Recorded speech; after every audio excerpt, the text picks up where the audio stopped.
Hola, mi nombre es Berenice Ambriz y en esta ocasión te voy a presentar lo que es un texto expositivo.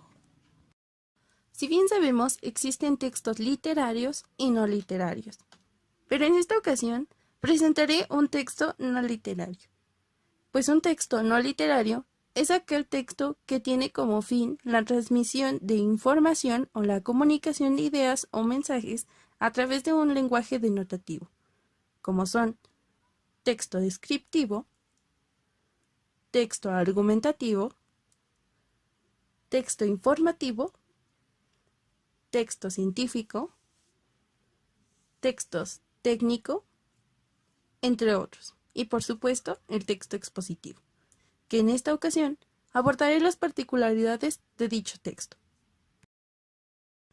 Primero tenemos que tener en claro qué es un texto expositivo. Bien, el texto expositivo es aquel que aborda de manera objetiva un asunto o un tema determinado, con la finalidad de dar a conocer e informar una serie de hechos, datos o conceptos específicos. En este sentido, el propósito fundamental de los textos expositivos es transmitir información.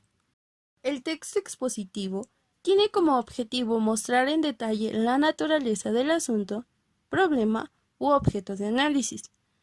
Se caracteriza por la permanente ampliación de información nueva, por la búsqueda de objetividad y la precisión conceptual con la cual deben comprenderse e interpretarse los conceptos o los objetos de estudio.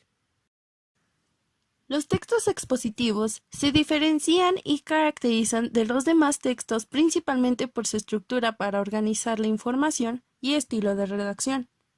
Las principales características son: la redacción del texto es objetiva. Se escribe en tercera persona. Hace uso de un lenguaje claro y preciso.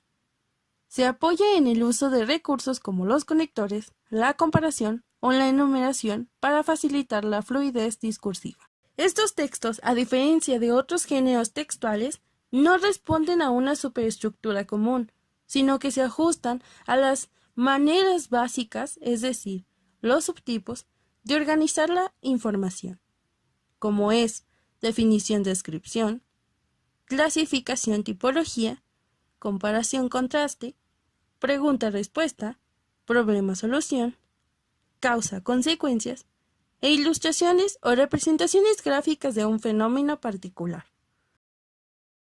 Sin embargo, referente a la diversidad de modalidades textuales, las principales expresiones, palabras y marcas lingüísticas y textuales que aparecen regularmente en los textos expositivos son las siguientes. Organizadores del texto, que son los guiones, los números o letras para enunciar hechos, argumentos, fenómenos, entre otros. Frecuente utilización de títulos, subtítulos, epígrafes, mapas, planos, gráficos, esquemas, mapas conceptuales, entre otros. Reformulaciones, que consisten en decir lo mismo con otras palabras más fáciles de entender. Frecuente recurso a definiciones, citas y referencias, descripciones, formulación de hipótesis, justificaciones causales, inducciones y deducciones. Ya aclarado el término, se da pauta a conocer la estructura de un texto expositivo. La estructura más común está formada, como la mayoría de los textos, por introducción, un desarrollo y conclusiones.